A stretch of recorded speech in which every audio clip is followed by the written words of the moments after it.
بسم اللہ الرحمن الرحیم۔ السلام علیکم رحمۃ اللہ وبرکاتہ۔ یامی کی چھوٹی سی دنیا میں آپ سب کا سواگت ہے۔ آئیں اور یامی کی چھوٹی سی دنیا میں شامل ہو جائیں۔ رب اشرح لی صدری ویسر لی امری واحلل عقدۃ من لسانی یفقہوا قولی۔ الحمدللہ آج 19 روزے ہو گئے اور کل 20واں روزہ اور 21ویں شب ہے، تو کل سے رمضان المبارک کا آخری عشرہ شروع ہو رہا ہے۔ اب رمضان المبارک رخصت ہونے پر ہے۔ جب رمضان المبارک رخصت ہونے والا ہوتا ہے تو دل بہت اداس ہو جاتا ہے، کیونکہ یہ ماہ رمضان قرآن کا مہینہ، اللہ تعالیٰ کی خاص رحمتوں اور برکتوں کا مہینہ، صبر کا مہینہ، فراخی رزق کا مہینہ، ایک دوسرے سے خیر خواہی کا مہینہ، جنت میں داخل ہونے اور جہنم سے آزادی حاصل کرنے کا مہینہ۔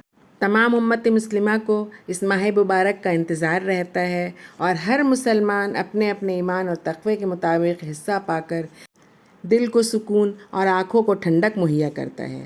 ہم پوری طریقے سے اس ماہ مبارک کی برکتوں اور رحمتوں سے فیضیاب بھی نہ ہو پائے تھے کہ یہ ماہ مبارک ختم ہونے والا ہے، تو اب ہمیں اس آخری عشرے میں، ان 10 دنوں میں ماہ رمضان کی پوری رحمتوں اور برکتوں سے فیضیاب ہونے کی کوشش کرنی چاہیے، کیونکہ لیلۃ القدر کی سعادت سے محروم رہنے والا بہت ہی بد نصیب ہے۔ تو اس ماہ مبارک کے آخری عشرے میں ہمیں بہت زیادہ عبادت کرنی ہے۔ رمضان کے آخری عشرے میں خود بھی عبادت کرنی ہے اور اپنے اہل و عیال کو بھی عبادت کے لیے ترغیب دلانا ہے۔ بخاری کی حدیث ہے کہ رسول اللہ صلی اللہ علیہ وسلم نے فرمایا، جو کوئی رمضان میں راتوں کو ایمان رکھ کر اور ثواب کے لیے عبادت کرے، اس کے اگلے گناہ بخش دیے جاتے ہیں۔ امام ابن القیم رحمۃ اللہ علیہ فرماتے ہیں، بہترین روزہ دار وہ ہیں جو اپنے روزوں کے دوران کثرت سے اللہ تعالیٰ کا ذکر کرنے والے ہیں۔ نبی صلی اللہ علیہ وسلم نے فرمایا، 3 لوگوں کی دعا رد نہیں ہوتی، ان میں سے ایک روزہ دار کی دعا ہے، حتیٰ کہ وہ افطار کر لے۔ اسے ترمذی نے روایت کیا ہے۔ ترمذی کی ایک اور حدیث ہے کہ دعا کی قبولیت کے متعلق پوچھا گیا تو رسول اللہ صلی اللہ علیہ وسلم نے فرمایا، رات کے آخری حصے میں اور فرض نماز کے بعد۔ سورہ مومن میں میرا رب فرماتا ہے، تمہارے رب نے کہا ہے کہ مجھے پکارو، میں تمہاری دعا کو قبول کرتا ہوں۔ بے شک جو لوگ میری عبادت سے تکبر کریں گے وہ عنقریب جہنم میں داخل ہوں گے۔ اور رسول اللہ صلی اللہ علیہ وسلم نے فرمایا، دعا ہی اصل عبادت ہے۔ ابو داؤد کی حدیث ہے کہ جب تم میں سے کوئی دعا کرے تو پہلے اپنے رب کی تعریف بیان کرے، پھر نبی صلی اللہ علیہ وسلم پر درود بھیجے، اس کے بعد جو چاہے دعا مانگے۔ سورہ بقرہ میں میرا رب فرماتا ہے، جب بھی دعا کرنے والا مجھے پکارتا ہے تو میں اس کی دعا قبول کرتا ہوں۔ رسول اللہ صلی اللہ علیہ وسلم نے فرمایا، کوئی بھی شخص جب اللہ سے دعا کرتا ہے تو وہ 3 صورتوں میں سے ایک صورت میں ضرور قبول کی جاتی ہے۔ دنیا ہی میں جلد اسے اس کا مقصود عطا کر دیا جائے، یا اسے آخرت کے لیے ذخیرہ کر دیا جائے، یا اس دعا کے برابر اس کے گناہ معاف کر دیے جائیں، بشرطیکہ وہ گناہ اور خطا رحمی کی دعا نہ کرے اور جلدی بھی نہ کرے اور یہ کہنے لگے کہ میری دعا اللہ قبول ہی نہیں کرتا۔ ترمذی کی حدیث ہے کہ رسول اللہ صلی اللہ علیہ وسلم نے فرمایا، اللہ سے اس حالت میں دعا کرو کہ تمہیں قبولیت کا پورا یقین ہو، اور جان لو کہ اللہ تعالیٰ اس شخص کی دعا قبول نہیں کرتا جس کا دل اس سے غافل اور اس کے خیالات دوسرے طرف ہوں۔ باوضو ہو کر دعا کریں، کیونکہ اللہ پاک صاف رہنے والوں کو پسند فرماتا ہے۔ یہ سورہ بقرہ کی آیت ہے۔ سورہ المومن میں میرا رب فرماتا ہے، صرف اللہ سے دعا کریں، کسی دوسرے سے دعا ہرگز نہ کریں۔ پورے خشوع و خضوع، رغبت، ڈر اور آہوازاری سے دعا کرنی چاہیے۔ رونا نہ آئے تو رونے والا چہرہ ہی بنا لیں۔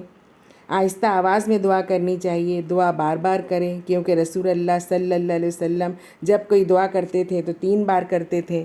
صرف تنگی ہی نہیں بلکہ تنگی اور خوشی دونوں حالتوں میں دعا کرنی چاہیے۔ اللہ تعالیٰ سے کثرت سے دعا کرنی چاہیے۔ ہمیشہ اچھی دعائیں کرنی چاہیے۔ اپنے یا کسی دوسرے مسلمان کے خلاف بد دعا نہیں کرنی چاہیے۔ دوسرے مسلمان کے لیے غائبانہ دعا کریں، کیونکہ فرشتے اس دعا پر آمین کہتے ہیں۔ تو دعا کرنے میں ہمیں سب سے پہلے تو دعا کی قبولیت کا یقین ہونا چاہیے، اور پھر اللہ کی حمد و ثنا کریں، پھر نبی صلی اللہ علیہ وسلم پر درود پڑھیں۔ پھر اللہ کی نعمتوں کا اقرار اور اپنے گناہوں کا اعتراف کریں اور پھر دعا کریں۔ اللہ کے ناموں کا واسطہ دے کر دعائیں مانگیں، اللہ کے اسم اعظم کا واسطہ دے کر سوال کریں۔ آخری عشرے میں قیام اللیل کریں، کیونکہ ہمارا اس پر بھی ایمان ہے کہ رسول اللہ صلی اللہ علیہ وسلم نے فرمایا کہ ہر شب جب 1/3 رات باقی رہ جاتی ہے تو اللہ سبحانہ وتعالیٰ آسمان دنیا پر نزول اجلال فرماتا اور کہتا ہے کہ کون مجھے پکارتا ہے کہ میں اس کی دعا قبول کروں، کون مجھ سے مانگتا ہے کہ میں اسے عطا کروں، اور کون مجھ سے معافی کا طلبگار ہے کہ میں اس کے گناہ بخش دوں۔ تو پہلے اللہ کی حمد و ثنا کریں، پھر درود و شریف پڑھیں اور پھر دعائیں مانگیں۔ تو ہمیں لیلۃ القدر میں اس آخری عشرے میں بہت ساری دعائیں مانگنی ہیں اپنے رب سے۔ سب سے پہلے تو اللہ سے ہدایت مانگیں، ہمیں ہدایت مانگنی ہے کہ اللہ ہمیں ہدایت دے، صراط المستقیم پر چلائے۔ ہمیں اللہ سے اپنے گناہوں کی مغفرت کرنی ہے، اللہ تعالیٰ سے اپنے گناہوں کی معافی مانگنی ہے کہ اللہ ہمارے گناہوں کو بخش دے۔ ہمیں اچھے موت کی دعا کرنی ہے، ہمیں قبر کے عذاب سے بچنے کی دعا کرنی ہے، ہمیں جنت مانگنی ہے اور جہنم سے نجات کی دعا کرنی ہے۔ آخری عشرے کی سب سے افضل دعا تو یہ ہے جو ہمیں کثرت سے کرنی چاہیے، اللہم انک عفو تحب العفو فاعف عنی۔ یا اللہ تو معاف کرنے والا ہے، معاف کرنا پسند کرتا ہے، لہٰذا مجھے معاف فرما۔ اور بھی دعائیں کرنی ہیں جیسے کہ اللہم انی اعوذ بک من عذاب القبر ومن عذاب جہنم ومن فتنۃ المحیا والممات ومن شر فتنۃ المسیح الدجال۔ اے اللہ میں تیری پناہ پکڑا ہوں قبر کے عذاب سے اور جہنم کے عذاب سے اور زندگی اور موت کے فتنے سے اور مسیح دجال کے فتنے کے شر سے۔ اللہم انی اعوذ بک من المعصم والمغرم۔ اے اللہ میں تیری پناہ پکڑتا ہوں گناہ سے اور قرض سے۔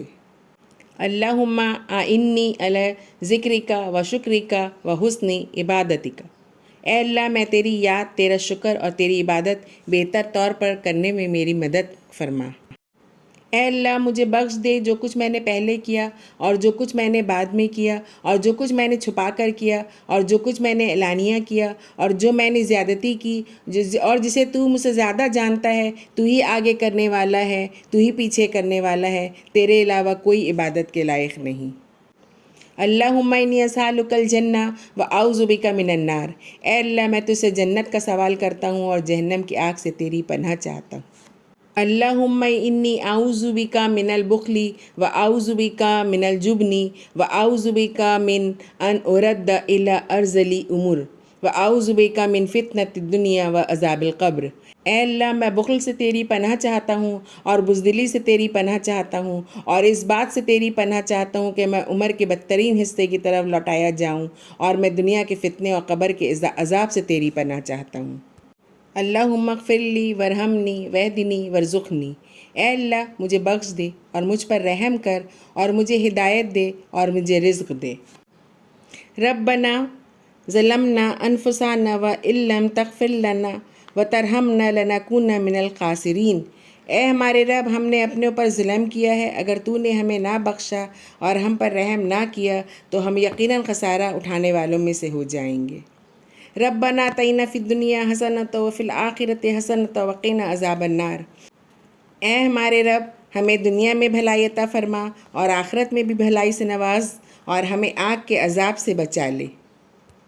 رب اجعلنی مقیم الصلاۃ ومن ذریتی ربنا وتقبل دعا۔ ربنا اغفر لی ولوالدی وللمؤمنین یوم یقوم الحساب۔ اے میرے رب مجھے اور میری اولاد کو نماز قائم کرنے والا بنا۔ اے ہمارے رب میری دعا قبول فرما۔ اے ہمارے رب مجھے، میرے والدین اور اہل ایمان کو حساب کتاب کے دن بخش دینا۔ ربنا لا تؤاخذنا ان نسینا واخطانا ربنا ولا تحمل علینا اصرا کما حملتہ علی الذین من قبلنا ربنا ولا تحملنا ما لا طاقۃ لنا به واعف عنا واغفر لنا وارحمنا انت مولانا فانصرنا علی القوم الکافرین۔ اے ہمارے رب، اگر ہم سے بھول یا چوک ہو جائے تو ہم پر گرفت نہ فرما۔ اے ہمارے رب، ہم پر وہ بوجھ نہ ڈال جو تو نے ہم سے پہلے لوگوں پر ڈالا تھا۔ اے ہمارے رب، جو بوجھ اٹھانے کی طاقت ہمارے اندر نہیں وہ ہمارے اوپر نہ رکھ، ہمیں معاف فرما، ہمیں بخش دے، ہم پر رحم فرما۔ تو ہی ہمارا آقا ہے، کافر قوم کے مقابلے میں ہماری مدد فرما۔ اللہم اغفر لی ورحمنی وعافینی وہدینی ورزقنی۔ اے اللہ مجھے بخش دے، مجھ پر رحم فرما، مجھے صحت، ہدایت اور رزق عطا فرما۔ اللہم انی اسألک العفو والعافیۃ والمعافۃ فی الدنیا والآخرہ۔ الہی میں سوال کرتا ہوں آپ سے درگزر اور سلامتی اور ہر تکلیف سے بچاؤ کا دنیا و آخرت میں۔ اللہم انی اسألک الہدی والتقی والعفاف والغنی۔ یا اللہ میں تجھ سے ہدایت، تقوی، پاک دامنی اور بے نیازی کا سوال کرتا ہوں۔ ربنا اننا آمنا فاغفر لنا ذنوبنا وقنا عذاب النار۔ ربنا تقبل منا انک انت السمیع العلیم۔ اللہم انی اسألک العافیہ۔ اللہم اجرنی من النار۔ اللہم انی اسألک الجنۃ الفردوس۔ اللہم انی اسألک علما نافعا ورزقا طیبا وعملا متقبلا۔ رب ارحمہما کما ربیانی صغیرا۔ اللہم اغفر لی۔ استغفر اللہ ربی من کل ذنب واتوب الیہ۔